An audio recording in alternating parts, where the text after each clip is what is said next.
वह अच्छे के लिए होता है का अर्थ यह है कि जीवन में हर घटना, चाहे वह सुखद हो या दुखद, हमारे आंतरिक विकास और ज्ञान के लिए अवसर प्रदान करती है।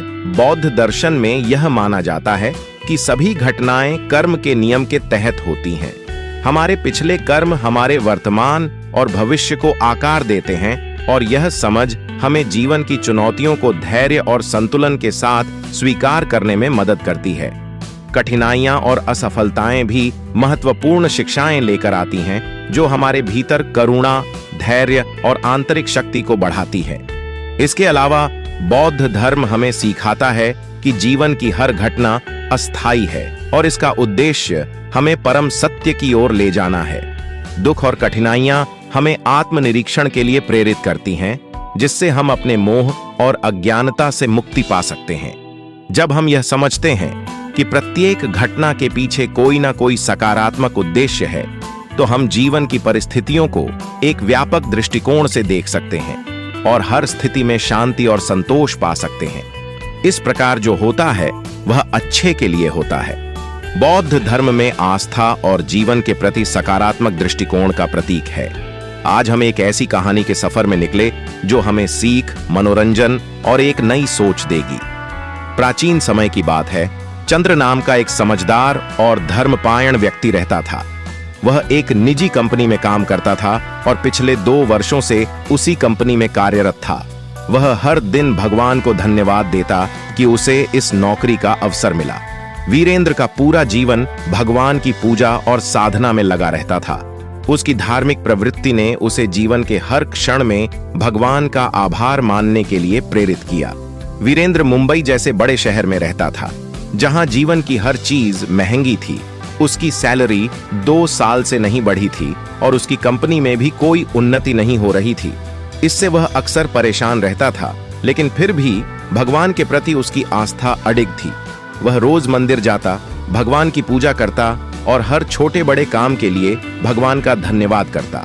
कुछ समय बाद वीरेंद्र का परिचय एक व्यक्ति से हुआ, जिसका नाम शेखर था। शेखर एक अन्य कंपनी में काम करता था और खुद को वहां एक ऊंचे पद पर कार्यरत बताता था। उसने वीरेंद्र से कहा, तुम चिंता मत करो, मैं तुम्हें अपनी कंपनी में अच्छी नौकरी दिला दूंगा। वहां तुम्हें बेहतर वेतन और ऊंचा पद मिलेगा। बस मेरा फोन नंबर रख लो, कुछ ही दिनों में मैं तुम्हें कॉल करूंगा और तुम्हारा इंटरव्यू सेट करवा दूंगा।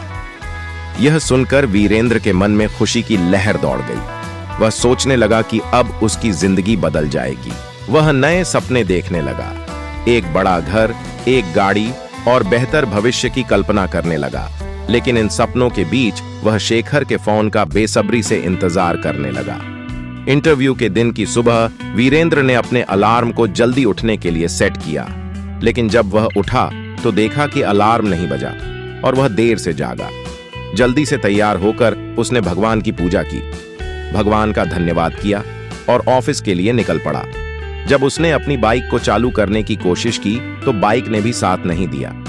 हारकर वह ऑटो से ऑफिस पहुंचा। ऑफिस में पहुंचकर भी वह शेखर के फोन का इंतजार करता रहा। लंच का समय आया तो वीरेंद्र को याद आया कि जल्दबाजी में वह अपना टिफिन घर पर ही भूल गया था। वह कैंटीन गया, लेकिन वहां भी किस्मत ने साथ नहीं दिया। कैंटीन बंद थी। मजबूरी में उसने पिज्जा ऑर्डर किया, लेकिन पिज्जा भी खराब निकला।